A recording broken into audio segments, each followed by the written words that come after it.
We did ask the Police and Crime Commissioner, Sir Graham Bright, to come on the show this morning. We also asked Cambridgeshire Police to come on the show. Both declined. Sir Graham Bright was asked to go on drive time last night as well, but it was too busy then as well. We do have some statements, though. A Cambridgeshire Constabulary spokesperson says the increases in crime have been driven by specific strategic and tactical activity, as well as a focus on the quality of our crime recording. The Association of Chief Police Officers has also offered reassurance this is the case. We've also seen an increase in the confidence of victims to report crime in the county.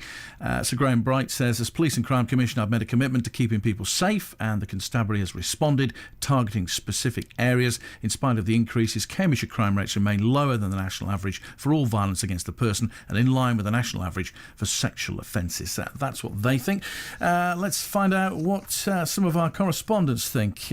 Richard Taylor is with us. He's a political blogger from Cambridge. Morning, Richard. Good morning, Paul. And also with us is Ed Murphy, who's the Labour councillor in Peterborough for Ravensthorpe, also stood to be Police and Crime Commissioner in the county of Cambridgeshire. Ed, good morning. Good morning, Paul. First of all, what do you make of this? Is it, as Sir Graham Bright says, that people have more confidence to report these crimes, or is violent crime on the way up?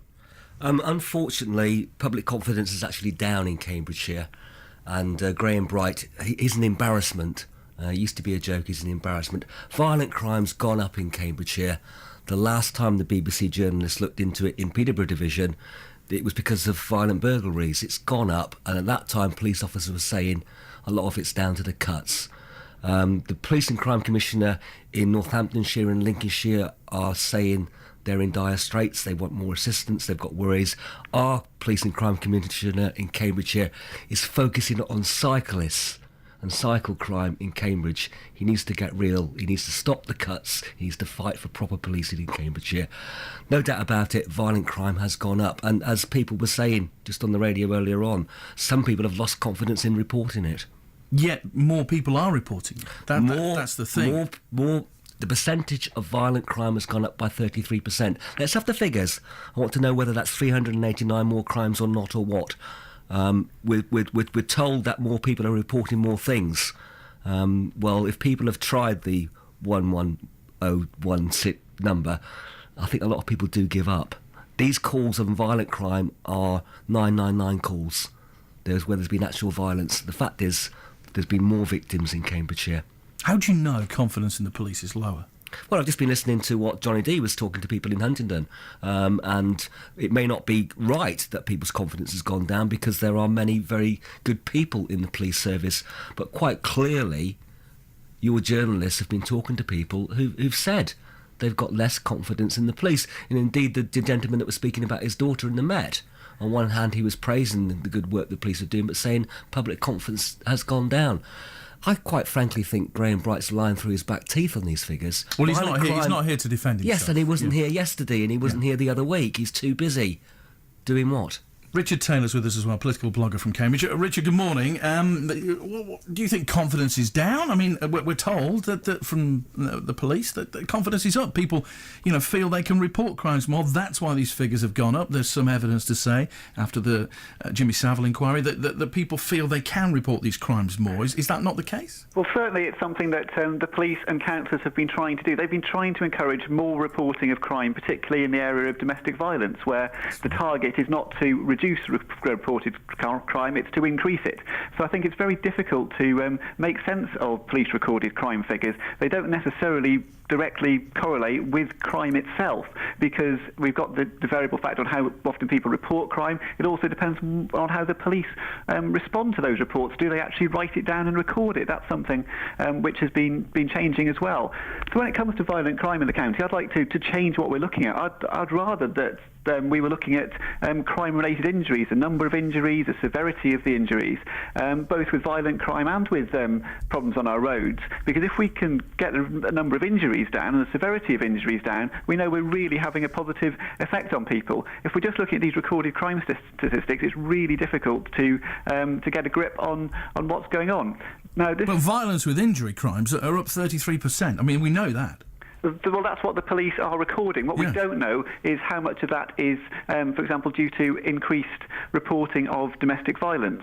Now, I've actually been asking the police about this over, not since we've had these statistics yesterday, but over many years when we've had increases in violent crime. And one of the things I've been told is not to worry about it, it's just violent crime between criminals.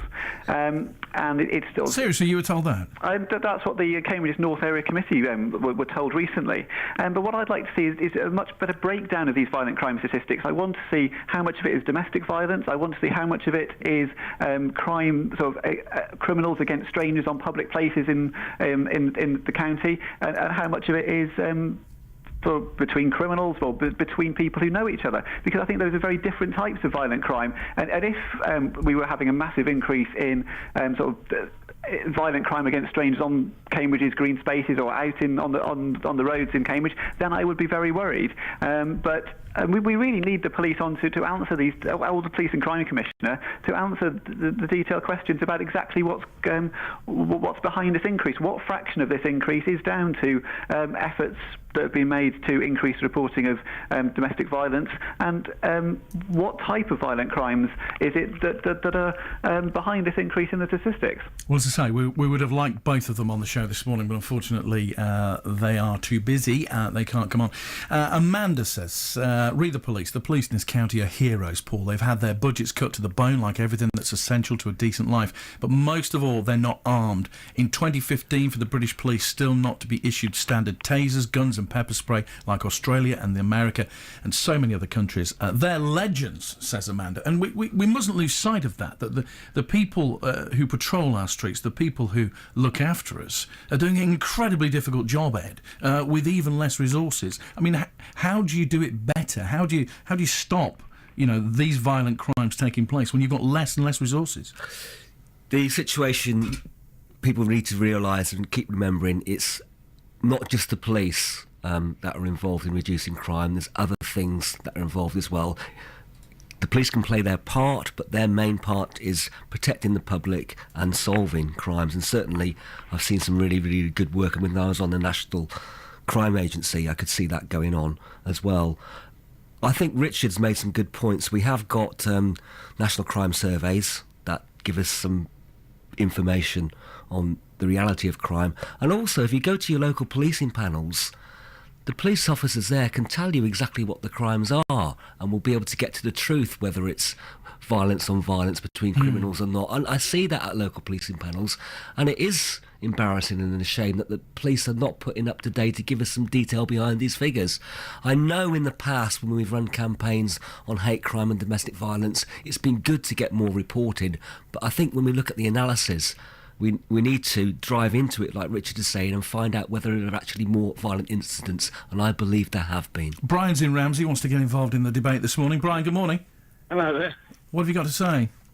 Well, I think generally people, they skate over things. I think there is more crime committed, and the short people get money, they commit crime. Very rarely get caught, so it's easy money. And I think there is just a general rise in crime, and that's why more people are reporting it. But a lot of Cambridgeshire's got a fair proportion of not local people, for want of a better word, and obviously some of them are absolutely brilliant, but they're like everything else. Some of them are not quite so good, and their standard, what they perceive about like sexual crimes and all that thing, they see women in totally different light to what we do in this country, and that could be some of the problem. And it'd be interesting to see. I think a lot of the people that are actually convicted. What do you mean? Convicted? You mean yes? Yeah, convicted. They're probably a lot of the unpronounceable names that have come into it. They're not the general local run-of-the-mill criminals in the areas. So, Brian in Ramsey, you're a member of Countryside Watch as well, Brian, aren't you? Yeah, I'm a member of Countryside Watch. You see a lot of this?